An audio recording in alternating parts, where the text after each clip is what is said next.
Dans cette vidéo, nous allons voir un nouveau solide, le cylindre. Nous allons voir ses caractéristiques et ensuite comment calculer son volume.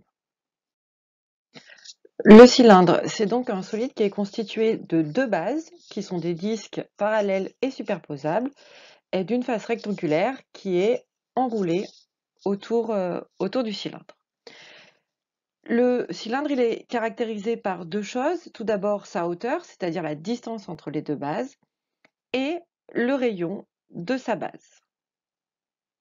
On voit sur le dessin ici en perspective, deux segments qui finalement ne sont là que pour visualiser le cylindre, mais qui ne sont pas des arêtes.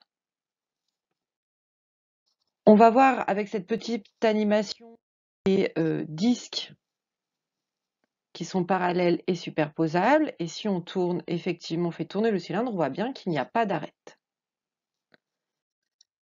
Deuxième animation, on va dérouler le cylindre et voir qu'effectivement, la face latérale est un rectangle qui s'enroule.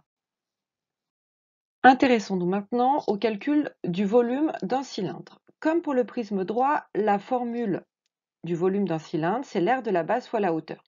Ici, la base, c'est un disque, donc le volume du cylindre, ce sera pi fois le rayon, qui correspond à l'aire d'un disque, fois la hauteur.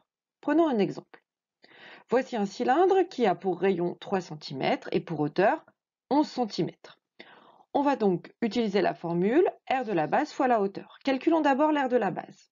Donc l'aire du disque, pour calculer l'aire du disque, on fait pi fois le rayon fois le rayon. Ici, le rayon fait 3 cm, donc on va faire pi fois 3 fois 3. Ce qui fait 9 fois pi. On va garder ici cette valeur exacte. On va revenir donc au volume du cylindre. Ici, la hauteur, c'est 11 cm.